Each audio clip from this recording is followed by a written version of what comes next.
dans la box de spam. Hein.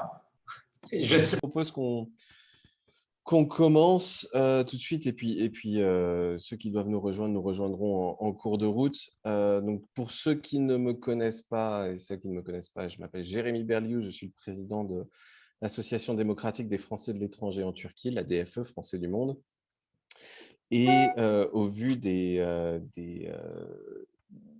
du manque et des informations contradictoires qu'on reçoit sur l'épidémie, la situation épidémique, la campagne de vaccination en France, en Turquie, les possibilités de voyager hors et depuis et vers la France, ça crée beaucoup d'anxiété et de questions. Et on s'est dit qu'il serait peut-être à propos de faire une réunion pour justement en discuter.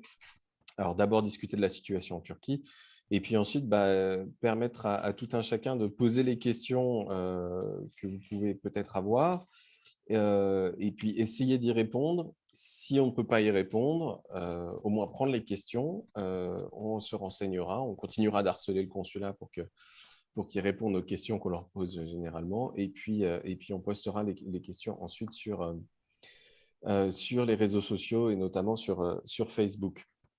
Donc ce soir, merci d'être avec nous. Nous avons 2 participants invités que je remercie énormément d'être avec nous pour cette réunion publique. Donc Ayşe Batural, vous êtes allergologue et pneumologue. Je vous laisserai vous présenter après. Okay. Je ne veux pas me tromper dans les CV. Et puis Hüseyin Chat, en médecine interne à l'hôpital Lapé, et non l'Allée comme annoncé, excusez-moi pour la coquille, Lapé à Istanbul. Voilà. Peut-être que je peux vous laisser, Ayşe, Hüseyin, vous présenter d'abord, et puis après, peut-être que vous pouvez nous faire un petit récapitulatif topo sur la situation épidémique actuellement en Turquie. Et s'il vous plaît, je vous demande juste de bien vouloir fermer les micros de sorte qu'on puisse avoir un échange le plus clair possible. Voilà. Ayşe, je commence par vous. Voilà, d'accord. Bonsoir à vous tous. Je suis Ayşe Batural, donc je connais certains d'entre vous. Je suis pneumo-allergologue. Je suis diplômée du lycée de Galatasaray, puis de Cerrahpaşa, faculté de médecine. Après, j'ai fait ma spécialité à Strasbourg, aux hôpitaux universitaires de Strasbourg. J'ai fait pneumologie, puis allergologie. Je suis restée quelques années comme chef de clinique. Et puis en 95, je suis rentrée de nouveau en Turquie, où j'ai commencé à travailler à l'hôpital américain jusqu'à 2007. Et en 2007, je suis repartie en France, cette fois-ci sur Paris, mais j'ai continué à travailler uniquement en mon cabinet à Istanbul. Donc, je faisais des allers-retours. Puis en 2013, je suis de nouveau retournée définitivement à Istanbul. Donc, je travaille uniquement à mon cabinet et j'hospitalise mes patients dans quelques hôpitaux privés. Donc, je ne travaille qu'en privé. Donc, voilà, en gros, c'est ça. Merci. Hüseyin? Bonsoir à toutes et tous. Hüseyin Kat, j'ai fait mes études de médecine à Istanbul, le même faculté de médecine que Ayşe, à Cerrahpaşa. Dans le temps, il était lié à l'université d'Istanbul. Après, il y a un an, il est devenu une autre université, c'est l'université de Cerrahpaşa. Après, ma mission obligatoire en Anatolie, je suis parti en France et j'ai fait ma spécialité à Paris, j'ai fait sur médecine interne. Après, j'ai travaillé à l'Institut Gustave Roussy en oncologie un peu, aux urgences, polyvalent. Après, je suis retourné en Turquie et j'ai travaillé à l'hôpital allemand. Et puis, maintenant, depuis 6 ans, je travaille à l'hôpital La Paix. En même temps, je suis responsable pour le médical de l'hôpital La Paix. La Paix, c'est un hôpital psychiatrique, mais avec eux, on a commencé à faire un peu médecine générale. Voilà. Bien. Merci Hüseyin. Hüseyin, est-ce que je peux le laisser continuer, et puis est-ce que tu accepterais de nous donner un petit peu un état des lieux de la situation là, en Turquie au niveau de l'épidémie de Covid-19? D'accord. Mais écoute, je crois qu'il y a pas mal de choses tous les gens ils regardent, ils suivent un peu les nouvelles et tous les soirs, on entend les chiffres, comment ça s'est passé. Il y a une augmentation des gens contaminés, des malades, des morts, tout ça. Tout le monde fait attention, bien sûr, c'est une épidémie qui dure maintenant depuis plus d'1 an. Et nous, en tant que médecins, on a des informations comme le public, plus à gauche, à droite, plus des choses qu'on regarde. Et il y a une publication médicale aussi, et on regarde comment ça se passe, qu'est-ce qui se passe, qu'est-ce qu'on peut faire. Et ce que je peux dire maintenant, moi, à mon avis, maintenant, c'est le 3e pic de l'épidémie qu'on est en dedans. Et c'était au départ, après c'était mois de juillet, mois d'août, après, maintenant ça s'est calmé. Maintenant, je ne sais pas, est-ce qu'on peut dire que c'est 3e vague ou est-ce qu'à cause de l'ouverture un peu, tous les magasins, un peu enlèvement des restrictions à cause de ça, maintenant, depuis dernières 15 jours, comme tout le monde voit, il y a augmentation des gens contaminés, des malades, des morts. Et ça, je crois qu'il y a beaucoup de discussions là-dessus. Est-ce que c'est une nouvelle souche? Est-ce qu'il y a une souche qui est différenciée? Et tout ça, à mon avis, c'est à cause de l'ouverture de restrictions plutôt. Parce que c'est encore aujourd'hui, j'ai regardé, il y avait une émission entre les médecins et on n'est pas très sûr entre les souches mutées, la transmission et sévérité de la maladie. Ça, scientifiquement, il n'est pas facile à confirmer maintenant, mais c'est plutôt, à mon avis, c'est maintenant les gens circulent beaucoup plus librement qu'avant. Par contre, par rapport au départ, je crois que les gens, surtout les soignants, on a appris pas mal des choses, on n'a pas beaucoup d'inquiétudes et on prend prise en charge un peu beaucoup plus, entre guillemets, facilement et librement. Et parce qu'on sait des moyennes, un peu comment il faut faire et par quelles précautions il faut rapprocher, tout ça. Et ce que je peux dire pour cet instant, il y a augmentation des cas, il y a surtout les gens séropositifs, même autour de nous, même dans l'hôpital, depuis 1 semaine, par exemple, dans notre hôpital, qu'on n'a pas vu jusqu'à maintenant autant de cas. Maintenant, on voit qu'il y a beaucoup de gens qui deviennent séropositifs. Et ça, je crois que ça correspond avec les chiffres qui donnent le ministre de la Santé. Et si on regarde un peu sur l'ensemble du pays, ce n'est pas suffisant de voir ces chiffres-là. Après, je crois que peut-être on peut continuer les discussions. Au départ, c'est mon avis, c'est ça. D'accord. Merci Hussein. Aïché, est-ce qu'il y a quelque chose que vous voudriez rajouter sur la situation actuelle? Oui. Donc moi, je suis tout à fait d'accord avec Hussein. Donc on est en plein 3e vague. Là, j'ai parlé avec les dirigeants du labo de l'hôpital de la faculté de médecine de Koch. Et donc, les 60% actuellement des cas détectés sont de la souche, le variant anglais, d'après ce qu'ils disent. Donc, le variant anglais, effectivement, c'est beaucoup plus rapidement contagieux, mais d'après les cas qu'on voit, ce sont des cas avec moins de gravité. Donc, les gens, ça affecte les jeunes. On commence à avoir beaucoup de cas. Donc, dans des hôpitaux, les 2 hôpitaux pandémie sont pleins.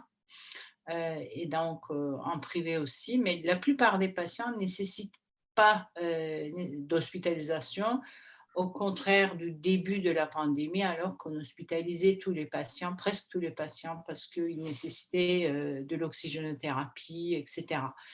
Donc, c'est probablement dû comme a dit Hussein, à la réouverture. Les gens sont ensemble, sont dans les rues, dans les restos, sans grande précaution. Mais bon, nous, on a appris à gérer la maladie de l'autre côté. Donc, c'est tout ce que je peux dire pour l'instant. Merci Aïché. Et je pense que ce qu'on peut faire, en fait, c'est de prendre des questions, vos questions immédiatement, plutôt que de construire ensuite de donner les informations qu'on trouve sur les ministères et consulats. Donc, si vous avez des questions, n'hésitez pas à les poser. alors, soit en levant la main, je ne sais pas si vous savez comment on lève la main sur Zoom. Voilà, mais déjà Sylvia Ouchoum qui a une question, on va la prendre. Bonsoir à tous. En ce qui concerne les vaccinations en Turquie, c'est le vaccin chinois pour le moment. Il semblerait que le vaccin chinois ne soit pas homologué en Europe. Qu'en sera-t-il si on est vacciné ici avec ce vaccin pour aller à l'étranger? C'est ma première question. Et ma deuxième question, en tant qu'expatrié français, qu'en est-il des vaccins Pfizer, Moderna, AstraZeneca? Seront-ils mis à disposition des expatriés? Merci à vous. Hussein Aïché. Aïché, vas-y. Disons que moi aussi, je suis franco-turque. Hein, donc, en ce qui concerne les vaccins, on n'a que le vaccin chinois pour l'instant. Et ce n'est pas homologué en Europe. Donc, récemment, peut-être on pourra aller en France se faire vacciner. Mais bon, ce sont des informations qui ne viennent pas du consulat, donc c'est à confirmer. Mais bon, quant au vaccin Pfizer, il n'y a que Pfizer pour l'instant. Il y a eu 5800 doses qui sont arrivées, mais bon, on n'arrive pas à les avoir. Et d'ici mi-avril, d'après ce qu'ils disent, on aura 4 500 000 doses. Donc, et là, on a appris aujourd'hui qu'on aura encore beaucoup de vaccins chinois. Le vaccin chinois n'est pas mauvais. Pour vous informer, donc, il vaut mieux être vacciné que ne pas l'être. Et on peut se faire vacciner à 1 mois d'intervalle. Donc, si vous êtes vacciné avec le vaccin chinois, première dose, deuxième dose, à 1 mois d'intervalle, vous pouvez vous faire vacciner avec du Pfizer, du Moderna, AstraZeneca ou éventuellement Johnson & Johnson. Mais la Turquie, pour l'instant, n'aura que du Pfizer. Hein. Le reste, on ne sait même pas si on les aura ou pas. Voilà, c'est tout ce que je sais. Je laisse la parole à Hussein. Je crois qu'il y a quelques points peut-être il faut éclairer parce que même je me pose des questions. Je suis vacciné pour le vaccin chinois, Sinovac. Bon, j'ai dit, bon, et moi aussi comme Aïché, je suis franco-turc. Est-ce que si j'aurai l'occasion, est-ce que je peux être vacciné par le vaccin Pfizer par exemple? Est-ce qu'il y aura un inconvénient? Est-ce qu'il y aura des effets secondaires, des choses comme ça? Pour l'instant, on ne sait pas. Mais a priori, en regardant comme ça, il n'y a pas des interactions entre les deux. Ce que je peux dire, il n'y a pas des essais, il n'y a pas des gens comme ça. Et ça, peut-être, c'est-à-dire, en premier lieu, on était obligé parce qu'il n'y a pas d'autres vaccins en Turquie. En ce moment, on est obligé d'être vacciné avec ce vaccin-là. Et après, en second temps, si on aura l'occasion, il faut voir, à mon avis, a priori, en regardant comme ça, il y a 2 systèmes, 2 principes différents. Il n'y aura pas d'interaction entre les deux. Et concernant un peu le vaccin chinois, c'est ce que je constate même depuis à peu près 10 jours. On a vacciné des malades qui étaient déjà malades chroniques et hospitalisés. Mais on a maintenant détecté qu'ils ont séropositif et ils étaient symptomatiques. Et on sait que les gens qui ont deuxième dose, et il y a pas mal de cas séropositifs. Pour moi, en regardant épidémiologiquement comme ça, avec une observation, je trouve que ce vaccin, c'est un peu moins fort, je peux dire. Ça ne nous protège pas bon, ce n'est pas 100%, c'est une excellence relativement, je peux dire qu'il est faible par rapport à l'autre. Les autres, je ne sais pas, mais il y a pas mal de gens qui sont déjà un peu, même malgré la vaccination, sont séropositifs. Par contre, il n'y a pas de cas graves. En fait, c'est ce qu'ils disaient en général, les scientifiques. Ce vaccin, au moins, ça nous protège de tomber en réanimation, ça nous protège de mourir de cette maladie-là. À mon avis, ça, personnellement, je suis d'accord plutôt, c'est ça que j'observe. Mais en dehors de ça, c'est que malgré ce vaccin-là, on peut être encore touché par ce virus-là, on peut être un peu symptomatique. Et pour l'instant, de toute façon, on n'a pas d'autre choix. Voilà. Je voulais juste signaler que pour le vaccin chinois, il y a 5% des gens qui sont vaccinés. Il y a eu des études qui ont été faites. 5% pourront se réinfecter, d'après ce qu'ils disent, qu'ils publient. Mais bon, je suis tout à fait d'accord avec toi. Le nombre de cas qu'on voit après la deuxième dose, et même à 1 mois d'intervalle de la deuxième dose, le nombre de cas infectés, ça dépasse les 5%. Donc, c'est vraiment ce sont que des observations personnelles. Donc, oui, exactement. Largement, c'est plus de 5%. Voilà. Très bien. Merci à tous les deux. La deuxième question concernait la vaccination des expatriés. Alors, pour ici, on a récupéré quelques informations. C'est encore assez flou. Il est possible pour les Français, pour les étrangers résidant en Turquie, ayant un permis de séjour en Turquie, de se faire vacciner à condition d'être dans les tranches d'âge et dans les catégories socio-professionnelles concernées par la vaccination. Donc actuellement, enseignants, personnels médicaux, et puis les personnes de plus de 60 ans. Ouais. 65, d'accord. Pour se faire vacciner, il faut soit aller voir sur le site internet l'application mobile eNabiz, E-Nabiz, soit appeler un numéro de téléphone du ministère de la Santé qui vous dira si oui ou non vous êtes éligible et qui vous permettra de prendre rendez-vous pour prendre ce vaccin. Je vois qu'il y a Françoise Marily, aussi membre de l'ADFE, qui est dans le public et qui a compilé des informations sur la question, la procédure pour se faire vacciner, et qui pourra peut-être nous en dire un petit peu plus. Françoise ? Je te prends un peu à défaut en traître comme ça. Je suis désolé.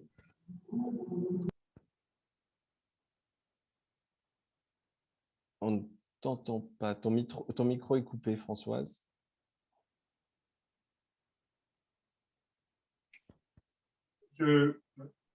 J'interviendrai après. Voilà. Excusez-moi, j'avais coupé mon micro. Bon.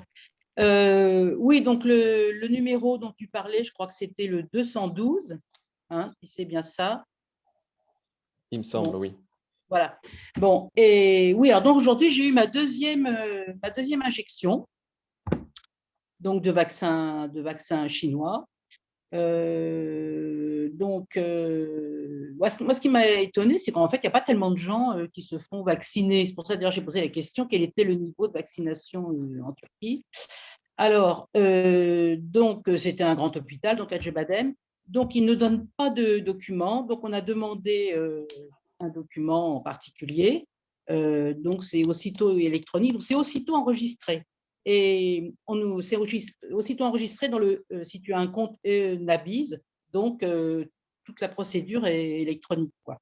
Mais par exemple, on a demandé si on pouvait avoir un certificat en anglais. Parce qu'en effet, si on veut se rendre en Europe ou en France, qu'est-ce qui prouve que l'on a cette vaccination? Par contre, ce qu'ils indiquent, c'est seulement les 2 dates de vaccination. Il n'y a aucune référence au type de vaccin. Donc, peut-être qu'en arrivant en France, on peut dire on est vacciné. Bon, voilà. Aucune référence des lots utilisés ni quoi que ce soit, quoi. Voilà. Mais... Excusez-moi, Françoise, je me permets de vous poser une question. Pour aller dans le même sens, je connais la procédure, mais il me semble que quand vous êtes vacciné les 2 doses, cela doit apparaître sur votre S-Codo. Sans doute. Je pense que tout l'enregistrement électronique que l'on a en Turquie, tout doit apparaître, à mon avis. Oui. On est enregistré comme étant vacciné. Voilà. Oui, parce que le S-Codo permet à l'aéroport de voyager. Et ça fait apparaître les vaccinations. C'est ça. Alors, le numéro de téléphone à appeler, c'est le 182. Je viens de retrouver le document 182. Vous pouvez aussi faire les démarches sur le site, dont je vais mettre l'adresse dans le chat, c'est mhrs.gov.tr, qui vous permet de prendre rendez-vous. Si jamais vous avez un doute quant à savoir si vous êtes éligible ou non, vous pouvez appeler le 184, qui est le ministère de la Santé. qui permettra de vous orienter et de vous informer. Il y a eu 2 questions en fait, qui portaient par rapport au vaccin, enfin plusieurs autres questions qui ont été posées dans le chat par rapport au vaccin. Il y en a une qui est quant à l'efficacité du Sinovac, du vaccin chinois, sur le variant anglais. L'autre question, est-il possible de se faire vacciner si on est enceinte? Et une troisième question, alors il y en a qui se posent en même temps, des personnes même très âgées autour de nous qui n'ont eu aucun effet en se faisant vacciner avec le Sinovac, alors que quand on prend un vaccin contre la grippe, on se sent un peu malade. Est-ce que ça veut dire que le vaccin n'a pas été efficace? Voilà. Est-ce que Hussein et Aïché, vous voulez répondre à ces questions? Hussein, ton micro. 2 premières questions, je peux répondre. Après, je laisse la parole à Aïché. Et par rapport au Sinovac variant anglais, en fait, il n'y a pas d'études. S'il n'y a pas d'études, il ne faut pas dire quelque chose, on ne peut pas dire. Et ben, jusqu'à maintenant, bon, il n'y a pas quelque chose, c'est-à-dire, on peut dire qu'il n'est pas efficace. Voilà. Mais comme Aïcha disait que maintenant, variant anglais, c'est très circulant maintenant en Turquie, on continue de faire la vaccination. Et ça, je crois qu'il y a un peu d'études épidémiologiques, en faisant des séquences en même temps, on peut savoir s'il serait efficace ou pas. Pour l'instant, même si je crois qu'on est obligé d'être vacciné avec ce vaccin-là. Après, les résultats, je crois qu'on peut avoir d'ici 2-3 mois un peu l'efficacité de ce vaccin-là. Deuxième question concernant si on est enceinte, on peut faire ce vaccin-là. A priori, et dans les premiers 3 mois, il n'est pas conseillé. Et après, il est conseillé de faire ce vaccin-là. Bon, après le reste, je laisse Aïcha de répondre. Bon, là, c'est les effets. Les effets dépendent des gens, du système immunitaire cellulaire. Il y a vraiment des côtés techniques. Donc, il y en a certains qui réagissent très fort, il y en a certains qui ne réagissent pas du tout. Mais après, quand on mesure le niveau d'antigène à 1 mois d'intervalle après la 2e dose, on voit que les anticorps se sont produits en général. Donc, et il n'y a pas non plus un standard de niveau d'anticorps. Donc, il y en a certains qui produisent des anticorps. Maintenant, on dose, comme Hussein le sait, on dose des anticorps spike. Donc, c'est des anticorps qui sont contre les aiguilles du virus, sur la surface du virus, en gros. Donc, il y en a certains qui ont le niveau à 10 000 et il y en a certains qui ont le niveau à 100. Mais quel niveau protège mieux, on ne sait pas. On peut considérer qu'à partir de 5, normalement, on est protégé. Donc, c'est tout ce qu'on sait. 100 ou 1000, ça ne change pas grand-chose. Donc, les anticorps, de toute façon, sont produits. Maintenant, c'est tout ce qu'on peut dire après avoir vu un petit peu les effets des vaccinations. Merci à tous les... Par rapport à ça, je sais qu'il y a beaucoup de gens qui se posent des questions. Est-ce que pour les variants, est-ce que ces vaccins seront efficaces? Deuxième chose, est-ce que si on est vacciné... C'est bon? Vous attendez? C'est bon. Oui, vas-y, Hussein. D'accord. Et deuxième question, si on est vacciné, est-ce qu'on est protégé jusqu'à quand? Pour répondre des questions comme ça, c'est très difficile parce que ça nécessite de faire des études un peu moléculaires et à long terme. Ce qu'on peut faire, une observation épidémiologique. Par exemple, les Israéliens, les Anglais, ils commencent à publier un peu l'effet de leur vaccination. Surtout en Israël, ils ont vu qu'il y a taux d'hospitalisation, taux d'hospitalisation, il a bien chuté. C'est un argument, c'est-à-dire qu'on ne sait pas en détail, par exemple, jusqu'à quand le taux d'anticorps peut rester dans le sang. Et jusqu'à maintenant, on dit 4 mois, 6 mois.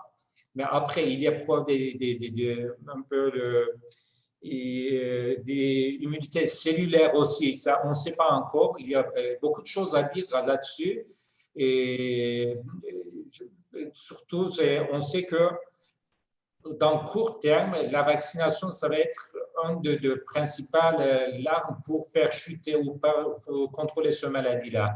Après, à long terme, il faut revoir, comme un peu la grippe. Cette grippe, comme vous le savez tous, on fait la vaccination tous les ans parce qu'il y a une variante des souches pour chaque année, ça se varie. En fonction de ça, que le vaccin se développe. Auparavant, le COVID, il est un peu pareil. À long terme, ça va être comme un vaccin de grippe, c'est-à-dire chaque année, peut-être, ils vont produire des vaccins différents. Mais et maintenant, vu que c'était un peu, il y a très grave, il y a beaucoup de mortalité, il y a se pose beaucoup de problèmes. Et on vaccine massivement. Après, je crois qu'avec le temps, on peut savoir plus et on peut détailler comment il faut et planifier toute cette vaccination, le traitement, la prise en charge, tout ça. D'accord, merci à tous les deux. Il y a plusieurs questions qui concernent la vaccination des Français expatriés résidant en Turquie. Avant ça, je crois que Claude, le Danois, vous avez une question aussi à poser quant à une question supplémentaire à poser. Je vais te laisser la poser. Oui, non, en fait, j'avais levé la main tout à l'heure pour avoir des réponses par rapport au variant anglais. Bon, j'ai eu une ébauche de réponses. Je voulais savoir aussi, à partir du moment où le but de la vaccination, c'est de créer des anticorps, et à partir du moment, on n'en est pas encore là, hein, mais à partir du moment où en Europe, on parle, on va dire, soit d'un passeport, vaccinal ou d'un passeport, est-ce que le fait d'avoir des anticorps, même si on a été vacciné avec un vaccin qui est non homologué, est-ce que le fait d'avoir des anticorps va nous permettre d'être éligible à ce passeport ou à cette autorisation de se déplacer? Est-ce qu'on a des informations à ce sujet-là? Autre question que je voulais vous poser, c'est, on sait que le vaccin, que le virus d'Afrique du Sud est relativement plus dangereux que le virus anglais. Visiblement, en France, il a l'air d'être un petit peu éteint pour l'instant par le variant anglais qui se propage un peu plus, enfin beaucoup plus. Est-ce qu'on est dans la même situation en Turquie ou pas? Voilà un petit peu les idées. Et est-ce que vous avez plus d'informations, par exemple, sur les adjuvants qui vont avec le vaccin chinois? Parce que moi, même sur les sites médicaux en France, je n'arrive pas à trouver de choses. Est-ce qu'on ne va pas se retrouver dans un système comme avec H1N1, avec des pathologies un petit peu à long terme dues aux adjuvants qui sont dans le vaccin? Voilà. Ça fait beaucoup, excusez-moi. Il n'y a pas de souci. Avant de passer du coup à la question du passeport vaccinal, de la vaccination des Français établis en France et de l'inaction de notre consulat et du gouvernement français, ou de l'action, dépend comment vous jugez la chose. Est-ce que Hussein et Aïché, vous voulez répondre sur les questions de variants et d'adjuvants? Bon, le variant, on n'a que le variant anglais pour l'instant, donc d'après les analyses. On n'a pas entendu parler du variant sud-africain. Comme je vous ai dit tout à l'heure, c'est plus contagieux, mais les cas sont moins graves. Donc, et ils disent que les 60% des cas actuels détectés à l'hôpital Koch, donc c'est ça. Et ça correspond aux données des autres universités aussi. Quant aux adjuvants, bon, comme tout vaccin est inactif, donc ce vaccin aussi a des risques. Notamment, après chaque vaccin viral, donc on a le risque d'avoir le fameux syndrome de Guillain-Barré. Donc jusque-là, ça n'a pas été signalé. Mais bon, est-ce qu'on l'aura, pas? Il n'y a pas encore d'études. Et effectivement, les adjoints, on n'en sait pas grand-chose. On n'en sait pas grand-chose. Donc, on va observer et au fur et à mesure, on va apprendre. Voilà, c'est un peu le cas, c'est ce que je pense. Je laisse la parole à Hussein. Bon, effectivement, par rapport aux adjointes, c'est un peu les techniques classiques. Il y a certainement, on ne sait pas trop. Déjà, les vaccins qu'on fait depuis des années, on n'est pas très, très sûr. Par exemple, pour l'hépatite, comme vous le savez tous, il y avait un grand débat et à long terme, il y avait et des maladies progressives de cerveau. Il y avait est-ce que les scléroses en plaques, des maladies comme ça un peu rares, et après des années on peut voir ça. Pour ça, on ne sait pas. Et ça, la première chose. Deuxième chose, concernant, je crois que les variants, déjà, il faut faire des séquences, à mon avis, c'est pratique, c'est techniquement, c'est pas très facile, c'est-à-dire, il faut faire tout le temps, et je sais qu'à Ankara, il y a un centre qui travaille tout le temps, et pour savoir, il y a variation des virus. Bon, Aïcha, elle vient de dire que, à mon avis, l'université de Koch, ils ont des moyennes, ils font régulièrement de séquences-là. Et effectivement, on n'a pas entendu parler en dehors de variants d'anglais. Il n'y a pas d'autres variants pour l'instant en Turquie. Et on ne sait pas encore s'il y a beaucoup plus pathogène que les autres. Ce qu'on voit, je vois. Et c'est vrai que par rapport à la contamination, j'ai l'impression que c'est un peu beaucoup plus fréquent, mais par rapport à la sévérité de la maladie, et je ne peux pas dire quelque chose de plus. C'est ce qu'on dit, c'est ce qu'on dit. C'est ce qu'on dit sur le. Ouais. Merci beaucoup. Il y avait aussi une question que j'ai ratée avant, qui était quant au taux de vaccination en Turquie. Est-ce que vous avez des chiffres à ce propos? Et est-ce que vous avez une idée, est-ce qu'on a une idée d'un calendrier de vaccination pour la Turquie? Est-ce qu'on a une idée de quand les 50-65 ans seront vaccinés et puis ensuite les tranches d'âge plus jeunes? Bon, je peux te répondre, Jérémy, parce que j'ai regardé aujourd'hui, j'ai dit peut-être les gens ils vont s'intéresser. C'est 14 millions de gens qui sont vaccinés et le taux de pourcentage, ça fait grosso modo 7% de la population. Et voilà. Et pour avoir une immunité, c'est-à-dire dans la société, pour dire qu'on a une immunité, il faut que au moins 70% des gens qui sont soit vaccinés. On est très, très loin encore. Au départ, je crois qu'on a commencé bien, mais par la suite, il y a pour différentes raisons un peu le nombre de vaccinations quotidiennes, c'est relativement long. D'accord. Ok, merci. Alors, il y a eu plusieurs questions autour de la vaccination des Français installés en Turquie et des expatriés. Une question à savoir sur est-ce que la France va envoyer des Pfizer, Moderna, AstraZeneca en Turquie pour les Français établis ici. Est-ce que la vaccination sera proposée aux conjoints turcs? Est-ce qu'il y avait une autre question aussi autour de ça? Jean-Michel, je crois que tu avais une question à ce sujet-là ou une réaction à faire. Jean-Michel Foucault. Oui, Ouais. Bonjour. Non, c'était par rapport à Sylvia tout à l'heure, un peu aussi par rapport à Claude qui posait la question de la libre circulation avec tel ou tel vaccin. Donc, en fait, ce que je voudrais dire, c'est qu'il ne faut pas confondre l'homologation d'un vaccin pour être vacciné dans son pays et l'autorisation de voyager avec un vaccin. Il y a une grande confusion là-dessus dans les médias, un peu partout. Je ne sais pas si le gouvernement lui-même arrive à comprendre, mais je vois pas décider que X milliards de personnes vaccinées avec le vaccin chinois ou avec le vaccin russe ne pourraient plus voyager, particulièrement en Europe. C'est-à-dire que c'est absolument quelque chose d'irréel. Là, c'est vraiment, on serait vraiment dans un film de science-fiction, quoi. Les avions, on ne pourra plus faire venir les gens dans les avions d'Air France et dans les magasins Vuitton. Donc, je pense qu'il ne faut pas s'inquiéter là-dessus, même si c'est flou pour l'instant. Ça me semble absolument irréel de penser qu'on ne pourra pas voyager simplement si on a le chinois ici. Les Chinois ne sont pas plus bêtes que les Allemands et leur vaccin n'est pas forcément beaucoup meilleur ou plus mauvais que les autres. Et il sera...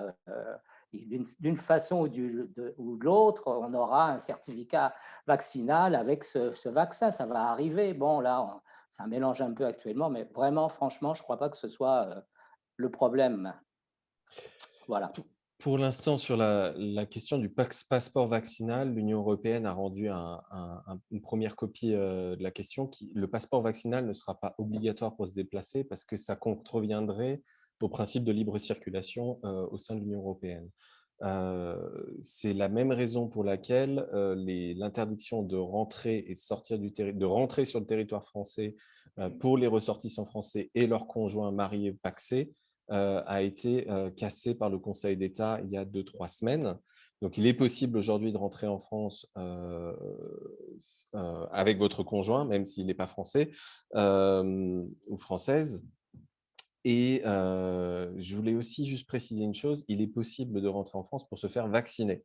Vous pouvez appeler le numéro vert ou votre médecin traitant en France ou un infirmier, une pharmacie pour aller vous faire vacciner en France, il est possible de le faire. Après, il faut avoir 5 semaines devant soi pour la quarantaine qui va bien, et puis enfin, les 7 jours de quarantaine, et puis ensuite les 4 à 5 semaines entre les 2 injections.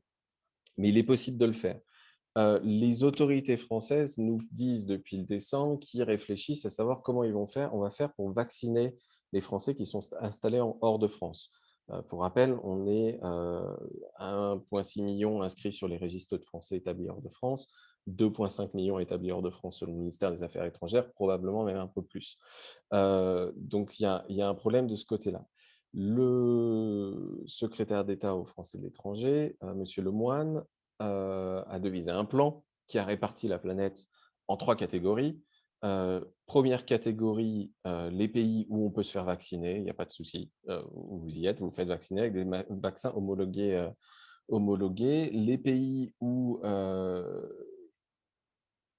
Je vois qu'il y a Marie-Rose Corot qui est avec nous, conseillère consulaire. Tu as suivi ça et tu l'as mis dans ta newsletter récemment. Est-ce que tu veux nous résumer ça? Écoute, tu as très bien commencé l'exercice. Merci. Je veux bien en parler. Pour l'instant, on est à un stade d'annonce. Alors, Jean-Michel en a bien parlé aussi parce qu'il ne faut pas rêver. C'est les boutiques de l'avenue Montaigne et des Champs-Élysées vivent essentiellement grâce aux touristes chinois ces temps-ci. Donc, c'est un pécule dont on ne peut pas se passer. Il n'empêche que pour l'instant, ni les Chinois, alors pour les Russes, c'est en train d'être fait pour l'homologation UE. Par contre, les Chinois ne l'ont pas demandé, donc il va falloir trouver une solution diplo à un moment donné et avant que la grosse saison touristique ne commence. Alors, pour les Français de l'étranger, c'est le dernier de leurs soucis. Alors, tu dis qu'on est 1,6 ou 1,8 million, 7, pardon, d'inscrits sur le registre, mais on pense qu'on est le double. Donc, on peut effectivement, mais il faut rentrer dans les critères d'âge et de santé. Demander dès aujourd'hui à être vacciné, mais bon, tu l'as souligné toi-même, c'est un vaccin en 2 étapes. Alors bon, tout le monde attend un peu l'arrivée du vaccin Johnson & Johnson, qui serait un vaccin unique et qui serait en voie d'homologation et il serait en train de venir. Donc on peut rentrer. Si vous rentrez dans les critères, comme le reste de la population française, les critères d'âge et de santé. Donc ça, c'est une chose. L'autre chose, c'est pour la Turquie, puisqu'on ne rentre pas dans la catégorie des vaccins homologués par l'UE, à partir du mois de mai, le gouvernement s'est engagé, reste à savoir, pour l'instant, c'est au niveau de la promesse, parce que c'est un peu le bordel en France, hein, vous l'aurez peut-être remarqué, donc on ne sait pas trop, mais enfin bon, à partir de mai,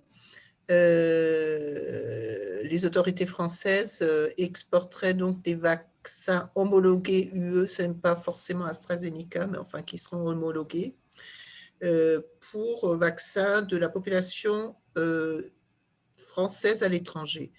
Il semblerait qu'on ne soit que 13% des ressortissants à l'étranger qui sont touchés par cette catégorie, parce que les autres sont plutôt vaccinables par des piqûres homologuées UE.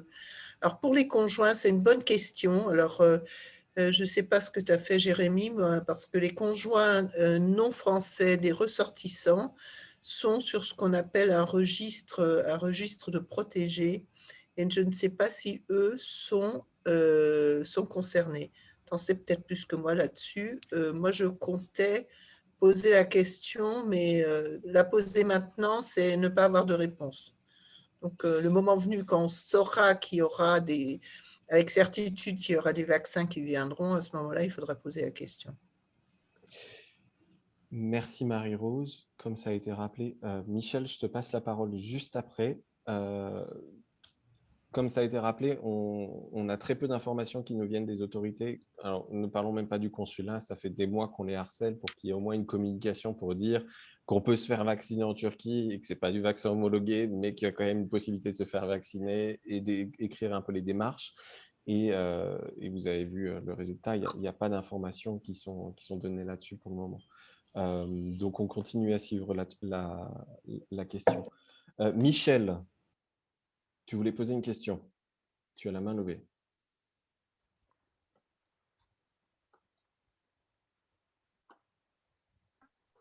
Oui, désolé. Moi, j'avais 2 remarques. D'abord, je ne suis pas aussi optimiste que Jean-Michel sur le fait de pouvoir circuler librement. Je fais référence au même article que toi tout à l'heure qui divisait les populations vaccinées en plusieurs catégories, certaines pouvant être totalement libres de rentrer sur le territoire français et d'autres moins. Et j'ai bien peur que, alors que je suis vacciné chinois, on me demande malgré tout de suivre un certain nombre de protocoles qui limiteraient ma liberté de circuler en France. Donc pour l'instant, ça, ce n'est pas réglé et on n'a aucune réponse définitive là-dessus. La deuxième remarque que je voulais faire, c'est je vais aller en France cet été pour voir mes enfants et mes petits-enfants que je n'ai pas vus depuis 1 an. Bien que vacciné chinois, est-ce que je peux, alors c'est au médecin que je m'adresse, est-ce que je peux, pour faciliter les choses, me faire revacciner en France avec un vaccin agréé communauté européenne ou pas? Et est-ce que c'est utile? Merci de répondre. Et merci d'avoir organisé cette réunion parce que c'est vraiment important. Merci à Hussein. Aïché? Oui, vous pouvez vous faire vacciner. Hein. Donc, si vous êtes vacciné avec le vaccin chinois, il suffit d'1 mois d'intervalle entre l'autre vaccin, donc les vaccins RNA, donc Pfizer, Moderna, Johnson, etc. Donc, à 1 mois d'intervalle, vous pouvez vous faire vacciner. Donc, on a même des exemples, des collègues turcs qui vivent sur les 2 pays, États-Unis et Turquie. C'était des médecins, ils se sont fait vacciner ici et une fois qu'ils sont partis aux États-Unis, là-bas, j'en connais certains qui se sont fait vacciner de nouveau après 1 mois d'intervalle et il n'y a eu aucun problème. Donc là, on peut compter sur c'est pour cela que je répète, tant qu'on a le vaccin chinois, faites-vous vacciner parce que c'est mieux que rien. Ça évite de tomber gravement malade. Ça n'évite pas complètement la maladie, mais bon, dès qu'on aura la possibilité de se faire vacciner avec un vaccin homologué, vous pouvez vous faire vacciner également. Bon, peut-être la seule chose qu'on peut dire, est-ce qu'en faisant 2 vaccins différents, qu'est-ce qu'on va voir comme des effets secondaires, dangerosité, des choses comme ça? Je crois que pour nous, c'est le plus important d'avoir des anticorps. Bon, il n'y a pas que des anticorps qu'on peut penser, bien sûr, il y a plusieurs mécanismes dedans, encore immunité cellulaire, encore on ne connaît pas en détail. Peut-être il y a différents mécanismes aussi qui jouent dans cette maladie-là. Et à mon avis, bon, c'est-à-dire de faire avec 2 vaccins différents, avec 2 mécanismes différents, pour l'instant, c'est-à-dire si on a des anticorps, en faisant encore un autre vaccin, est-ce qu'on peut avoir une sorte d'allergie, une sorte d'anaphylaxie ou une sorte de réaction particulière? C'est ça que j'imagine, je ne sais pas, Aïcha, qu'est-ce que tu penses? C'est la seule chose inconvéniente que je pense, jusqu'à maintenant, à mon avis, ce n'est pas ça le problème. Voilà, donc ce problème de réaction, on l'a vécu avec des gens qui ont déjà eu la maladie, notamment les professionnels de santé, qui se sont fait vacciner après. Donc, je vous donne mon exemple à moi. Donc, j'étais tombée malade tout au début de la maladie en mars dernier. J'ai eu une forme assez grave. Et après, quand j'ai vu que mes anticorps chutaient, donc ça a commencé vers 167 et ça a commencé aux alentours de 50, on nous a annoncé l'arrivée du vaccin pour les soignants. Bon, ben là, je me suis dit, moi, je suis pneumologue, je m'occupe du Covid, donc je vais me faire vacciner. Je me suis fait renseigner. Puis j'ai eu la première dose de vaccin chinois qui s'est... Au début, je n'avais rien, les 5-6 premières heures. Après, j'ai eu une réaction quand même immunitaire assez importante, que je pouvais nommer un petit Covid qui a duré 2 jours. Donc, c'était une réaction immunitaire assez forte. Et après, on a observé ça chez des gens qui ont déjà eu la maladie. C'est pour cela qu'en France, c'était les autres vaccins, mais ils ont limité l'application du vaccin à une dose pour les personnes qui ont déjà eu le Covid. Donc, c'est sûr qu'on aura une réaction quand on aura des anticorps, parce que les anticorps vont reconnaître soit le RNA, soit le virus, en fait, et ils vont réagir. Mais bon, c'est une bonne chose. Et on n'a pas de réaction sévère à court terme. À long terme, on ne sait rien.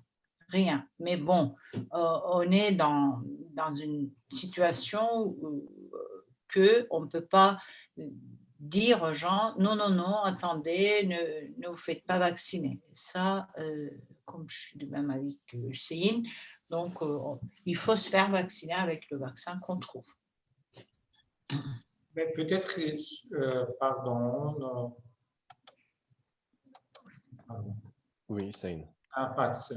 Je disais, ce que en un peu regardant les informations avec les vaccins mRNA, il y a beaucoup plus de réactions qu'avec le vaccin chinois, ce que j'ai l'impression. Peut-être les gens ayant déjà un peu des problèmes et un peu des réactionnaires, allergies, des choses comme ça. Si on est vacciné avec le Sinovac, le vaccin chinois, à mon avis, il faut faire attention d'être vacciné avec le vaccin homologué. Ça, peut-être il faut faire attention. C'est les gens déjà ayant des problèmes de, je ne sais pas, d'allergie, déjà qui sont en moins des choses, ils sont allergiques, ils ont toujours des problèmes quand ils prennent des médicaments, ils sont problématiques. Peut-être ça, il faut faire attention, je peux dire, un peu sans confirmation scientifique. Merci à tous les deux. Marie-Rose Corot, tu as une question. Merci, Jérémy. Je voulais poser une question un peu proche de celle que Michel vient de poser aux deux médecins. Si on est vacciné, vous avez en partie répondu déjà. Si on prend un vaccin pour un séjour bref en France, est-ce qu'il est possible d'envisager, par exemple, une première vaccination avec le vaccin chinois ici et une deuxième vaccination donc en France?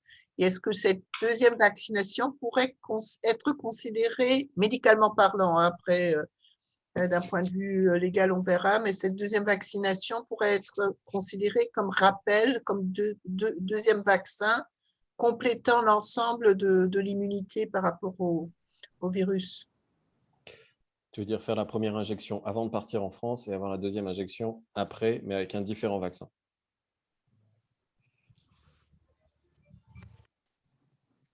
Bon, je ne sais pas.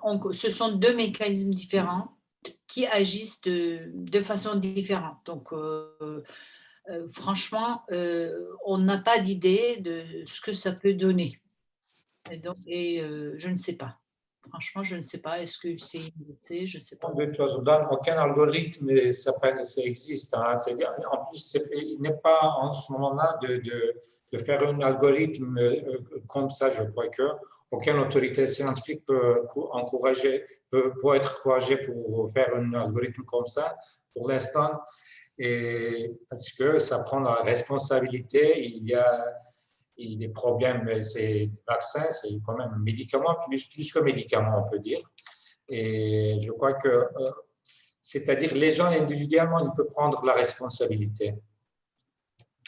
Ça, en tant que le médecin, il ne peut pas considérer, envisager. Bon, seule chose qu'on peut dire, comme Aïcha disait, c'est deux mécanismes différents, mais même si c'est deux mécanismes différents, c'est un peu, toujours on parle des anticorps. S'il y a des anticorps, et bien, si on fait une deuxième une vaccin, il y aura une réaction, mais un peu, et cette réaction, ça va être un peu sévère, moins dangereux ou pas dangereux, c'est difficile. Hein, je crois que bon, quand même, il faut être un peu prudent. Merci.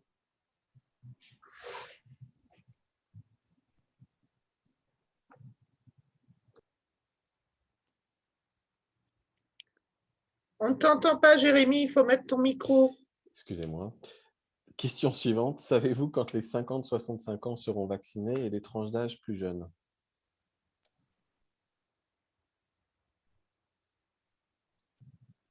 Bon, Qui ça veut se arrive, dévouer? hein, donc, ça arrive.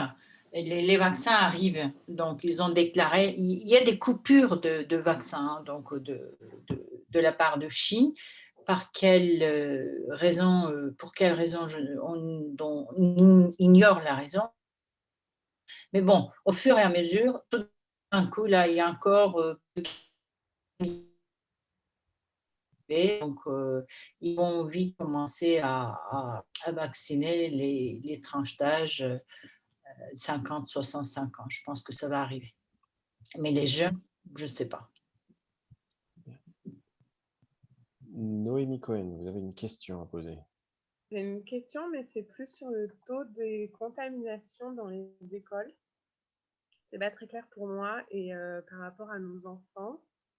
Je voulais savoir si, par exemple, on a un cas, donc une famille testée positive, l'enfant est testé négatif, donc mère positive, enfant négatif. Est-ce qu'il y a un réel danger dans la classe de contamination ou pas? Et s'il y a un réel danger, qu'est-ce que vous préconisez au niveau fermeture des classes ou pas, c'est pas nécessaire? Voilà, je me posais cette question par rapport aux enfants, même aux enseignants. Ma question est claire. D'accord. Bon, mais écoutez, déjà, je peux dire que c'est le moment, elle est séropositif malade, l'enfant est séronégatif. Et déjà, il y a problème de séronégatif, on ne peut pas dire qu'il est 100% séronégatif, c'est toujours être un peu attentif. Deuxième chose, même si quand on a fait le test, il est séronégatif, l'enfant, en 50 ans, il peut être séropositif. Mais par exemple, on a eu un cas à l'hôpital, le patient, il avait quelques petits symptômes, on a fait le test, c'était négatif, 3 jours après, il était positif. En plus, chez les enfants, ils sont en général ils sont porteurs, ils ne sont pas très symptomatiques. Je crois qu'à mon avis, si dans la même maison, il y a un personnel de la maison séropositif, il faut que les gens vivant dans la même maison, il faut qu'ils soient en quarantaine pendant 10 jours. C'est beaucoup plus sûr. Hein. Le reste, on ne peut pas être sûr. D'accord. Et au niveau de la classe, vous pensez que le taux de contamination il est important ou pas du tout? Pour la contamination, il y a 2 contaminations. C'est-à-dire, s'il y a proche, très proche, il y a proche en deuxième classe. Pour les gens qui sont très proches, qui vivent dans la même classe, si on est touché, on a resté plus de 15 minutes, on s'appelle une rapproche étroite. Mais dans la classe, je crois que si les enfants, il y a quelqu'un à côté, il faut considérer c'est une rapproche approchée. Et pour les autres, on ne peut pas classer dans la même classe. Mais tout ça, c'est très difficile à déterminer. Hein. C'est une maladie, c'est un virus qui est très bizarre. Hein. Et il y a des gens qui n'ont aucun symptôme, qui sont parfaitement avec un virus qui est très virulent, c'est-à-dire par rapport un peu à la contamination, sans symptômes. Et en plus, on ne voit pas les symptômes tout de suite. Au bout de 4e, 5e, 6e jour, on peut avoir des symptômes. Le mieux, toujours, à mon avis, s'il y a dans la maison quelqu'un déjà confirmé comme maladie, là, il faut que l'enfant reste à la maison pendant au moins 10 jours.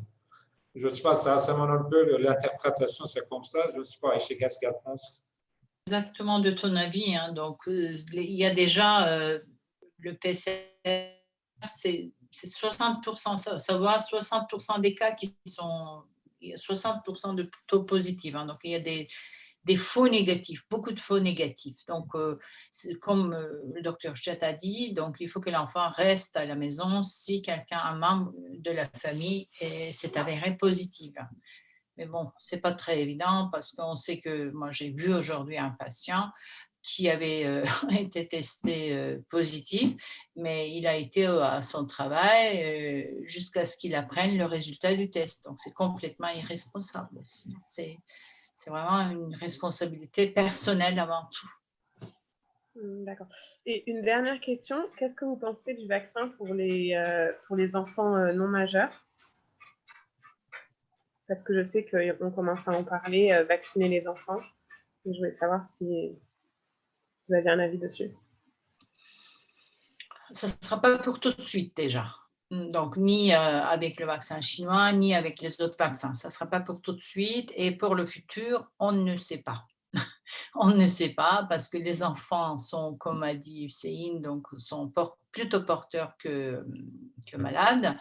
Et est-ce qu'être vacciné les empêchera d'être porteurs ou pas? Ça, c'est la question. Mais d'après les publications qu'on a lues jusqu'aujourd'hui, ça ne les empêchera pas. Donc, même une personne vaccinée peut être porteur, donc pourquoi pas l'enfant? Donc, ce n'est pas la question pour aujourd'hui. Voilà, désolée.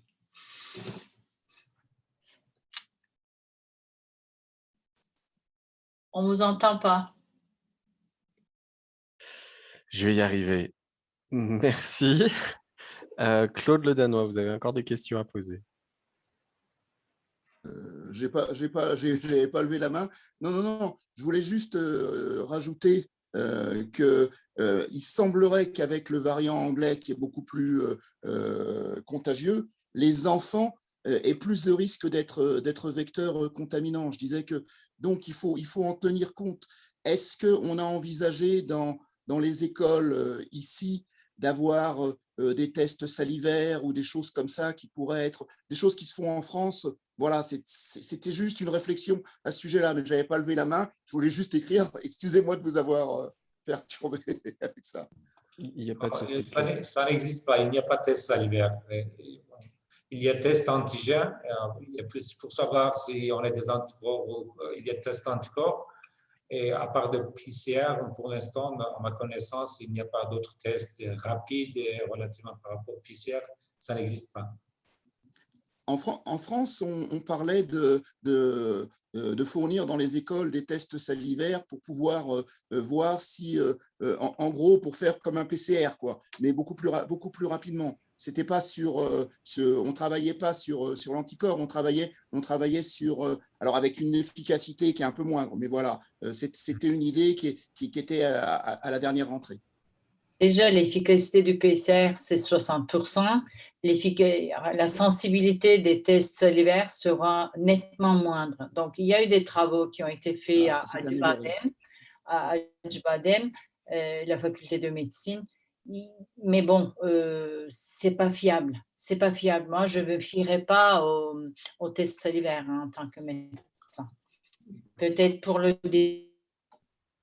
mieux, c'est le PCR. Alors, Jean-Michel. Oui, merci. Oui, la question aux médecins.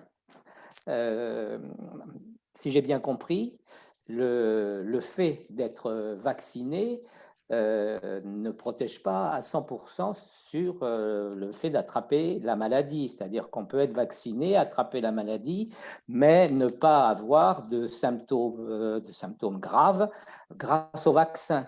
Je pense que c'est pour tous les vaccins à peu près la même chose, si j'ai bien compris. Bon, ce n'est pas valable pour tous les vaccins. Il y a par exemple le vaccin polio, une fois on a vacciné, on est protégé à vie. Hein, Non, je parle pour les vaccins du Covid. Vaccin, oui, oui. À mon avis, il est valable pour tout. C'est plus ou moins peut-être un peu, il crée un peu des anticorps, par exemple 4 mois, l'autre peut-être c'est 5 mois, 6 mois. Mais ce qu'on voit, à partir de 6 mois, il n'y a pas assez d'anticorps dans le sang, mais est-ce qu'il y a d'autres mécanismes qui nous protègent? Ça, on ne sait pas. Est-ce que même avec ce vaccin-là, c'est-à-dire si on est touché par le virus, est-ce qu'on va faire avec la même sévérité la maladie? On n'a pas trop d'idées, mais je crois que tout ça, avec le temps qu'on peut avoir, parce que les gens sont vaccinés, on va leur surveiller. Une fois qu'ils ont tombé malades, comment ça va dérouler leur maladie? Est-ce qu'ils vont faire une pneumopathie sévère? Ils vont être en réanimation, tout ça. Je crois que, bon, avec le temps, d'ici dans quelques mois, on peut avoir des idées beaucoup plus claires. Mais ta réaction, c'est très juste parce qu'il ne faut pas dire que je suis vacciné, je suis protégé. Ça, il faut faire attention. Il faut continuer avec même précaution, même attention, en respectant des choses. Si on n'est pas obligé, il ne faut pas partir à gauche, à droite, surtout dans les lieux fermés, dans les marchés, tout ça, il faut continuer à ça. OK, merci. Est-ce qu'il y a des tests rapides dans les pharmacies en Turquie, comme c'est le cas en Allemagne, notamment? Non. Non, il n'y en a pas. Est-ce qu'ils sont efficaces, ces tests rapides, par rapport à un PCR ou un salivaire? Non, c'est moins fiable. Ouais, il y a certains, dans certains secteurs, ils les utilisent. Je ne sais pas, c'est non plus le c'est vendu un petit peu en marché noir aussi. On ne sait pas trop où est-ce qu'ils les fournissent. Il y a des fournisseurs aussi légaux, mais bon, sur les sets de tournage des films, etc., donc ils les font, mais ils les appliquent. Mais bon, comme on vous a dit, je ne me fierai pas trop.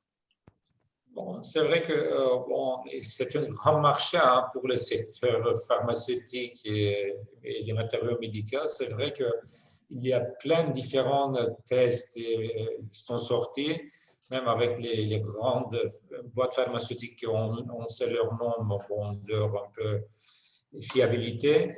Mais ce que je vois dans la vie quotidienne, ils ne sont pas très efficaces. Ce n'est pas très fiable, en fait. Ils ne sont pas beaucoup fiables que les PCR. Et, par exemple, on a fait quelques tests d'antigéniques avec le même type de prélèvement. On travaille sur place, sur le test rapide par rapport de temps, mais on voit qu'il y a pas mal de faux négatifs. C'est beaucoup plus que le test de PCR. C'est pour ça qu'il ne faut pas contenter sur ce type de test-là. Bien, merci. Est-ce qu'il y a d'autres questions?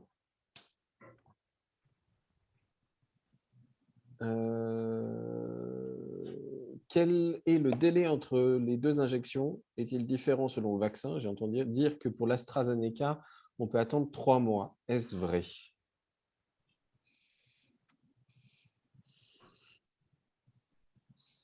Alors, il y a maintenant AstraZeneca, ils disent 60 jours. 3 mois, ça me paraît un peu, enfin, je n'ai pas lu, mais j'ai lu 60 jours. On peut décaler jusqu'à 60 jours. Mais bon, je pense qu'il se base sur le dosage des anticorps et aussi la présence du vaccin aussi. Il y a de toute façon, pour même vaccin Pfizer, on fait 2 doses avec un mois intervalle. Mais paraît-il qu'avec première dose après, on a des anticorps aussi. Il y a des travaux. Tout ça, c'est pour être sûr que peut-être ils préconisent 2 injections, peut-être à long terme, ils vont dire qu'une injection, ça suffira pour la vaccination, ça, je ne sais pas. Mais grosso modo, c'est 1 mois intervalle en général pour le chinois, pour le Pfizer. Le reste, bon, on n'a pas utilisé ici. Et Johnson une injection, c'est pratique, c'est beaucoup plus pratique. Et par rapport au stockage aussi, je ne suis pas Johnson. Et ça aussi, une autre question, c'est-à-dire si le gouvernement français va envoyer le vaccin à l'étranger, je crois qu'il y a un problème technique pour le Pfizer qui n'est pas facile. Et je me souviens quand on a fait vaccination à l'époque de H1N1 de grippe, on a fait ici à Istanbul. Bon, mais techniquement, ce n'était pas très difficile. Par contre, s'il y aura une campagne de vaccination, à mon avis, techniquement aussi, c'est un peu problématique. Ça a un autre problème, c'est le problème de technique. Bon, ça, pour l'instant, ce n'est pas le problème du jour. Bien, merci. D'autres questions éventuellement?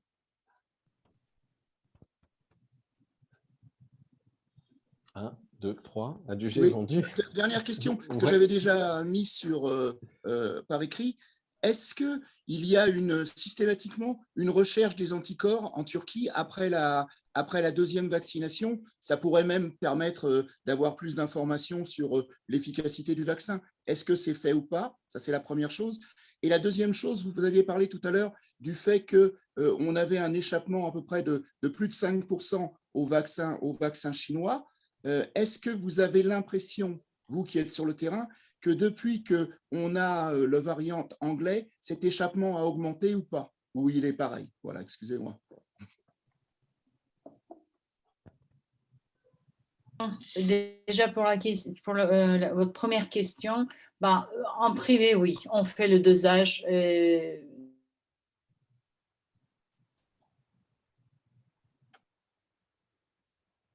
Aïché, on vous a perdu, il me semble. Vous m'entendez? Vous avez bloqué. Est-ce que vous pouvez répéter en privé? Ouais, c'est bon. Vous m'entendez maintenant? Oui. D'accord. Donc, un mois après la deuxième dose de l'injection, on dose les anticorps. Et après, tous les 3 mois, on préconise, parce que pour voir l'évolution du niveau des anticorps. Donc, ça nous permet aussi de voir, on n'est pas encore à 3 mois de vaccination, mais bon, on arrive peu à peu.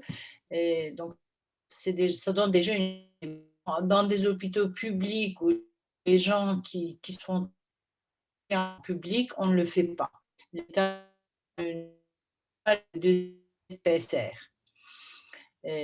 par manque de moyens ou je ne sais pas quoi, donc on ne le fait pas. Et votre deuxième question, oui, le variant anglais, bon, on a commencé à détecter. Est-ce que les 5% qui échappent au vaccin variant anglais, c'est pas. On voit de plus en plus de réinfections parce que aussi il y a le délai, les réinfections, enfin les infections. Mais bon, on ne sait pas si c'est dû au variant anglais. Comme a dit Hussein tout à l'heure, il faut faire des séquençages, etc., ce qui n'est pas très, très facile. Et en plus, ça ne change rien sur le plan pratique. Ça ne change pas notre approche thérapeutique. Merci. C'est vrai que par rapport aux anticorps, il y a beaucoup de questions là-dessus, mais il n'est pas préconisé de faire systématiquement après la vaccination de doser le taux d'anticorps. Mais bien sûr, c'est toujours mieux que rien. C'est-à-dire, si on est vacciné, pour savoir on en est où. Et si on regarde un peu à l'inverse des choses, si on a des anticorps, on dit que voilà, je suis protégé. Après, les gens ils lâchent un peu des précautions. Après, ils ne font pas de respect des choses. Ils sont un peu, si tu veux, tranquilles. Et c'est pour ça que parfois, par contre, c'est ce que les autorités disent, il ne faut pas doser parce que ça va donner une fausse idée et une sécurité par rapport un peu des précautions. Et de toute façon, ça ne se fait pas systématiquement et si on veut, il y a des tests, bien sûr, on peut savoir si on est assez des anticorps ou pas, mais ce n'est pas systématique. Par rapport aux variants anglais, ça, à mon avis, ce que je vois, surtout chez les personnes âgées, ça peut poser des problèmes. Même s'ils sont vaccinés, s'ils sont retouchés par le virus, ça peut être mortel à mon avis. Par contre, pour les gens relativement en bonne santé, s'ils ont déjà vacciné, a priori, même s'ils vont être touchés par le variant, il n'y aura pas assez de sévérité parce qu'ils ont au moins des anticorps, des immunités et ça va être très dur. Merci à tous les deux. Aïché, si je crois que vous devez bientôt nous quitter. Si jamais vous... Vous devez bientôt nous quitter. Du coup, si jamais vous avez un conseil ou un mot que vous voulez faire passer avant de partir, n'hésitez pas à le dire. Et ouais.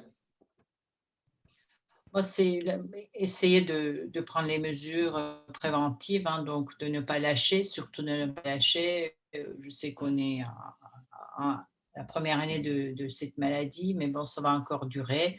Donc, porter les masques, distance sociale et puis rester le plus possible.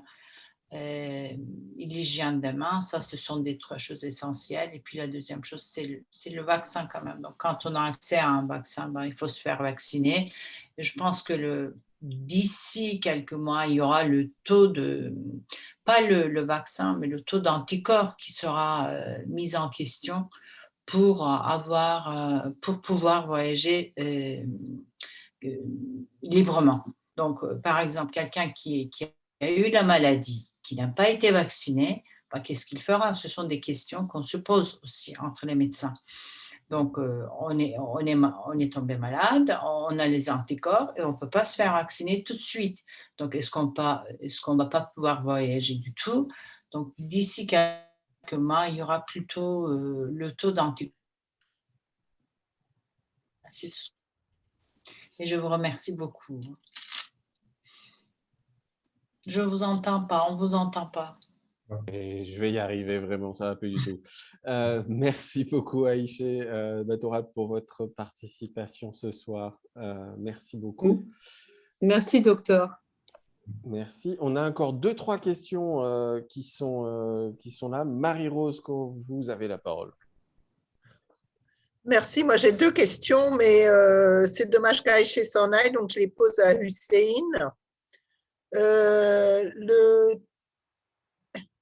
Je suis encore là. D'accord.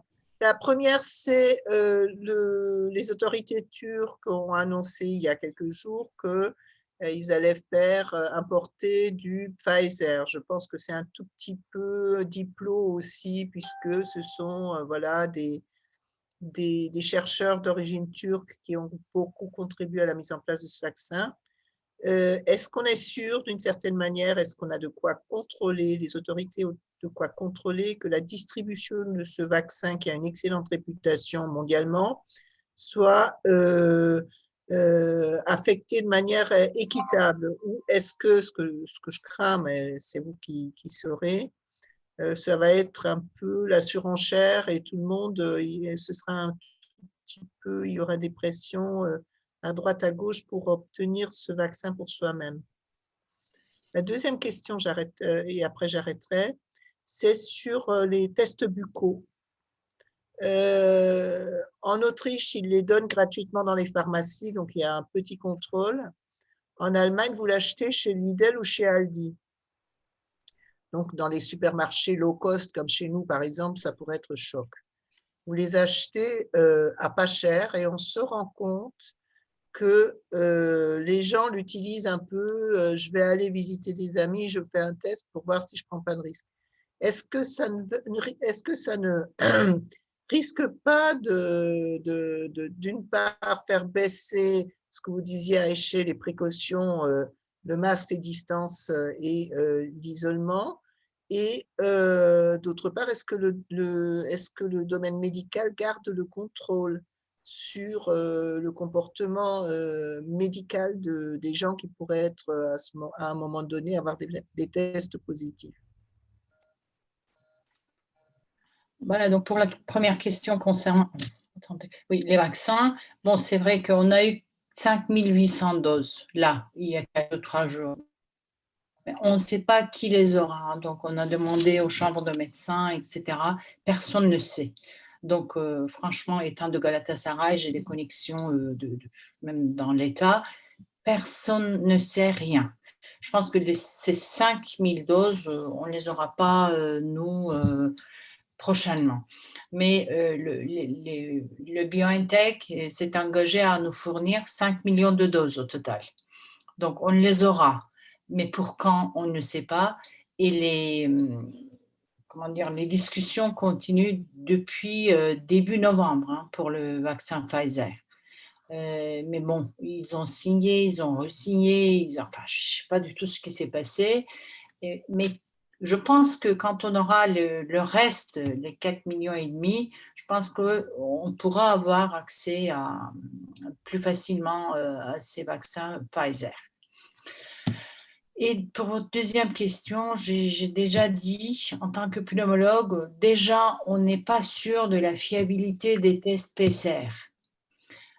Ici en Turquie, et ça commence aussi en France, on peut avoir le résultat le jour même ou au pire le lendemain. Quant aux tests salivaires ou antigéniques rapides, etc., ce ne sont pas fiables. Je dis, là, j'ai vu des cas sur les sets de tournage des films, etc., qui se testaient négatifs, et tout d'un coup, paf, une douzaine de personnes se retrouvent infectées. La responsable me dit, on a fait le test. Quel test? Le test antigénique rapide. Comme vous dites, Marie-Rose, ça incite les gens à laisser un petit peu les précautions.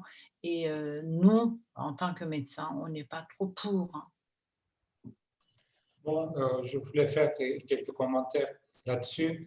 Et toujours, quotidiennement, en regardant les journaux médicaux, il y a test anticorps antigènes. Chaque fois, on tombe sur un autre test à gauche, à droite. Mais jusqu'à maintenant, aucun test a fait sa confirmation qu'on peut être sûr, on peut demander, on peut dire que vous êtes négatif, vous êtes positif. Je crois qu'on n'en est pas là. Et ça, il faut faire attention. Et comme tu disais, Marie-Rose, est-ce que ça va nous apporter quelque chose de plus pour éviter contamination? Au contraire, je crois que les gens, une fois ils font leur test, après ils disent je suis tranquille parce que je suis négatif, eh bien, on est porteur, mais on n'a aucun symptôme, et on n'est pas négatif, on est positif. Et dès qu'on est en réunion, dans une réunion festive, on contamine tout le monde. Et ça, je crois que c'est très important. Et concernant un peu de vaccin de Pfizer, toujours depuis au départ, si on a deux vaccins complètement différents, c'est une question de l'administration et un peu politique à mon avis. Par exemple, s'il y a 2 millions de tests, 5 millions de tests, vaccins arrivent en Turquie, on va faire selon quelles règles, quelle un peu de division, quels arguments pour faire vacciner avec ça, avec l'autre. Moi, en tant que médecin, je ne vois pas un peu raisonnement. Et ça me paraît un peu une cacophonie, je ne sais pas pourquoi. Et chaque fois, ils font des déclarations. C'est une déclaration, c'est pas médicale, c'est quelque chose pour dire qu'on voilà, on a des vaccins aussi. Alors, 5 millions de vaccins aussi, pour une 80 millions de gens, ce n'est pas quelque chose très effectif. Bon, par exemple, en Europe, je sais qu'ils font des vaccins, mais avec même type, même classe de vaccins, ils font des vaccinations, plus ils continuent avec le même vaccin. Ça, je ne sais pas encore, mais par le ministre de la Santé, on n'a pas eu des arguments pour dire qu'on va recevoir ce vaccin-là, on va vacciner tel groupe à cause de cette telle raison. Je n'ai pas entendu quelque chose comme ça.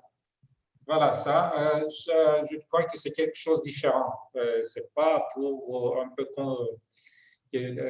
encadrer la pandémie, c'est pour autre chose à mon avis. Moi, Merci. je vous souhaite bonne soirée. Je suis obligée de partir, hein, donc vous pouvez toujours m'écrire ou m'envoyer des WhatsApp. Voilà, allez, bonne soirée. Merci, docteur, bonne soirée. Merci, merci Jérémy. Allez, bonne soirée. Bonne soirée, à bientôt. Merci beaucoup. Au revoir. Merci. En lien. Il y avait une autre question. Est-ce qu'une femme enceinte peut être considérée comme un risque? Y a-t-il un lien avec l'âge ou le stade de la grossesse? Comme je disais au départ, bon, par rapport aux autres, on ne peut pas dire qu'il y a beaucoup plus risqué que les autres. On sait qu'avec la grossesse, il y a le système immunitaire qui se baisse. Après, on n'a pas beaucoup de réactions. C'est-à-dire, par la nature, on reçoit des virus, on ne fait pas beaucoup de réactions pour faire grandir le bébé. Après, bon, pour ce virus, bon, on ne sait pas, est-ce qu'il y a quelque chose de tératogène, c'est-à-dire il y aura une anomalie congénitale, tout ça, on ne sait pas encore. Et à partir du 3e mois, on sait que dès qu'il y a une forme des organes, en général, il n'y a pas des effets secondaires sur le bébé. C'est toujours, c'est en théorie, hein, par rapport au vaccin, c'est-à-dire on peut être vacciné beaucoup plus tranquillement à partir du 3e mois. Merci. Est-ce qu'il y a d'autres questions? Marie-Rose, tu as toujours la main levée. Est-ce que c'est une autre question ou non?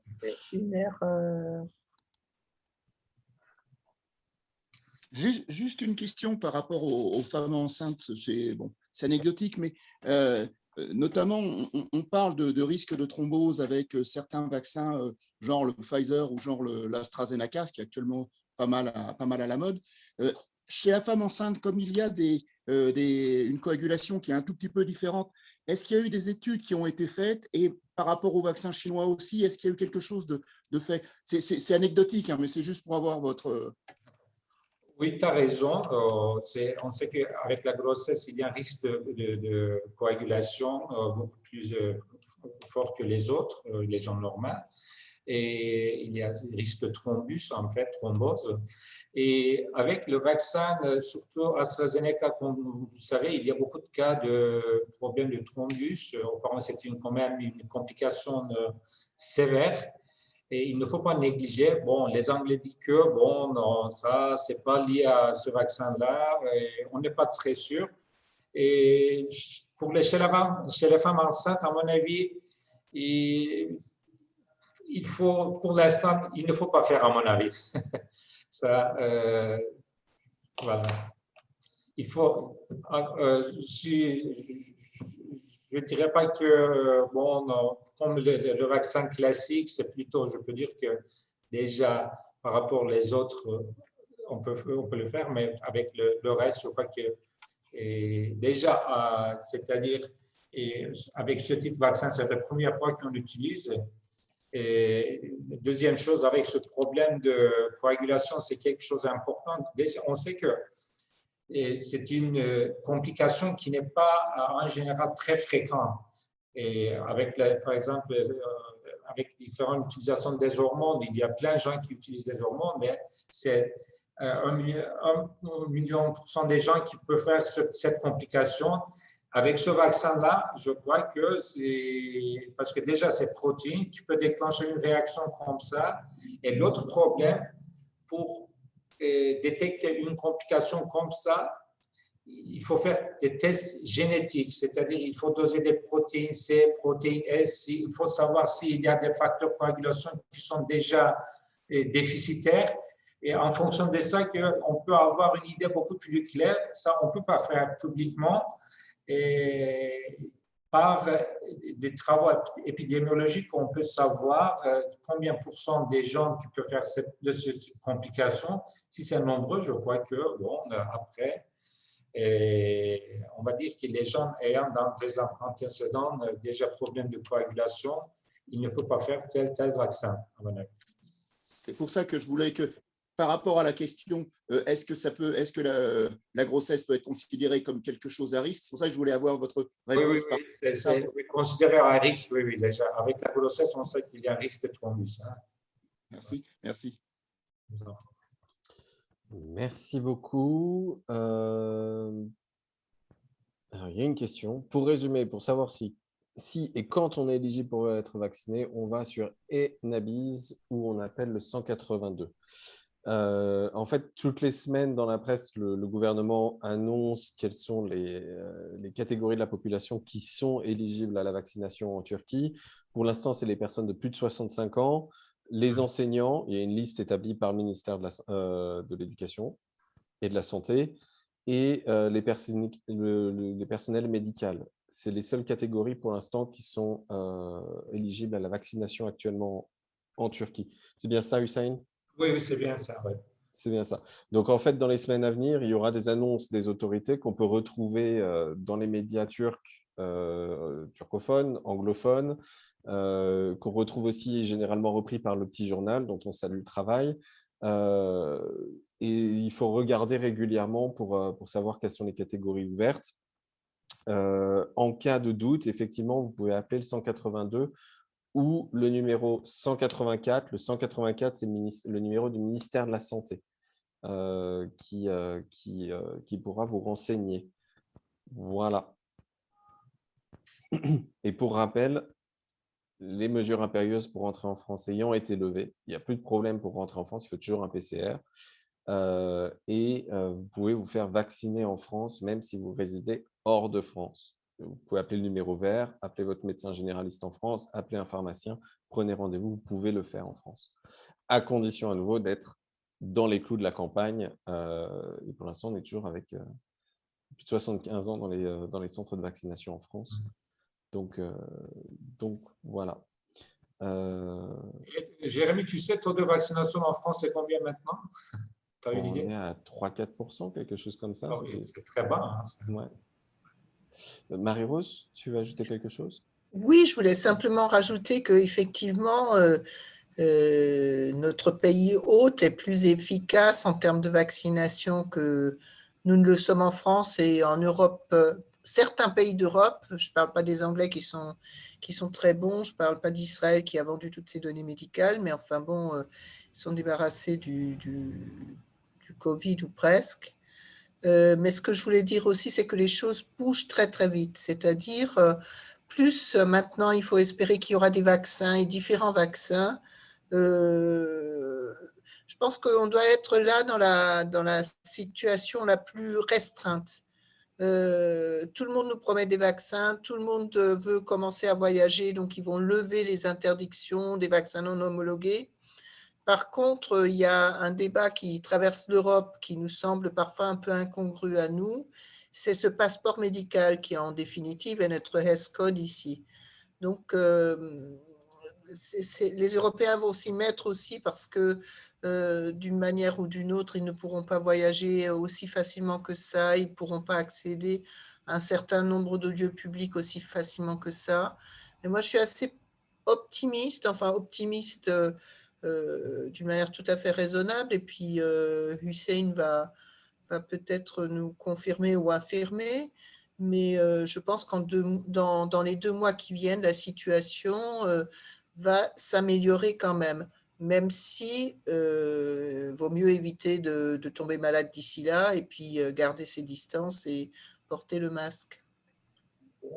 En faisant la vaccination massivement, je crois qu'on peut arriver. Ça, il faut accélérer, il faut pousser, il faut faire.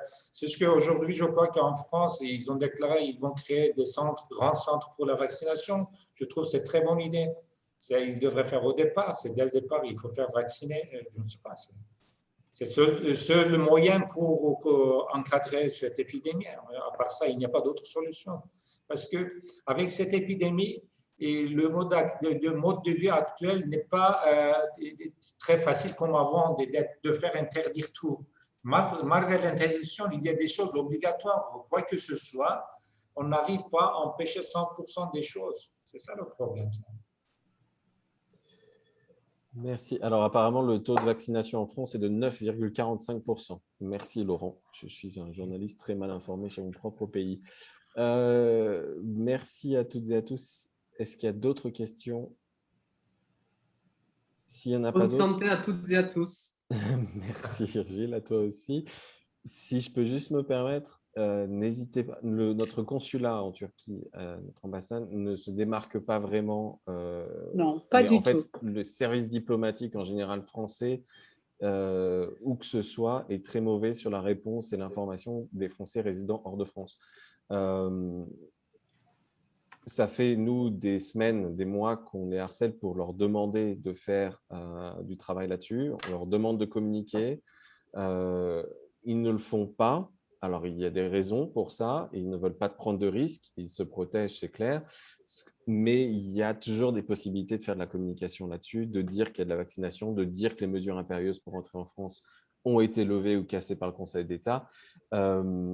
C'est des gens qui sont très gentils au consulat.